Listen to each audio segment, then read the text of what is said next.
दख्खनचा राजा ज्योतिबा माझा. आज आम्ही ज्योतिबा मंदिरात म्हणजेच वाडी रत्नागिरीला गेलेलो. ब्लॉग पूर्ण एंड पर्यंत बघा, सांगतो काय काय विषय झाला. नमस्कार मित्रांनो, मी तुमचा कोल्हापूरच्या छोट्या. Welcome back to my new vlog. घरातून बाहेर पडताना तसंच आमच्या भाडे गावात असलेल्या महादेवाच्या मंदिरापाशी जातोय आणि तिथं देवाचं दर्शन घेऊन बाहेर आलेलो. तोपर्यंत आदर्श आणि अत्तर्व येतात. ही दोघं पण बांबोड्याला चाललेत आणि मला पण माझी बुलेट घ्यायला बांबोड्याला जायचं होतं. मग यांच्यासोबतच मी बांबोड्यापर्यंत जातो. आम्हाला त्याची प्लेजर देतो आणि तशी मी बुलेट घेऊन आम्ही बांबोड्यात देडे काढतच होतो. तोपर्यंत आमचं नियोजन होतं ज्योतिबाला जायचं. रूट आमचा असा पिक झालेला की वर गावात जायचं, गावातनं खाली सातव्यात उतरायचं, सातव्यातनं कोडली आणि कोडलीतनं पोकले फाट्यावून डायरेक्ट ज्योतिबा.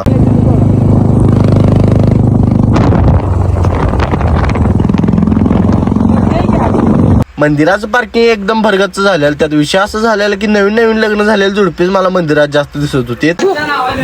सांग मला बाहेरनच मंदिरात दर्शन घेतोय आणि तसंच मंदिराच्या भोवती येडं पण काढतोय आणि जाता आता तसंच आम्हाला प्रसाद पण घ्यायचा होता म्हणून प्रसाद घेऊन आम्ही बाहेर पडतोय. सकाळी फक्त घरातनं नाश्ता करून बाहेर पडलेलो, त्याच्यावरती काही खाल्लंच नव्हतं. त्यामुळे आम्ही हॉटेलला जेवण्यासाठी थांबतो. स्टार्टरला पहिला तर आम्ही मसाले पापड घेतोय आणि त्यानंतर ना यांचा मेन कोर्स म्हणजे यांची स्पेशल व्हेज थाळी घेतोय. जेवण एकदम टॉप क्वालिटीचं म्हणजे एकदम टेस्टी होतं. तर आजचा ब्लॉग मित्रांनो इथेच एंड करूया. भेटू उद्या एका न्यू ब्लॉग मध्ये. Thank you for watching. व्हिडिओ आवडला असेल तर अकाउंटला फॉलो करा, होता तेवढा व्हिडिओ शेअर करा.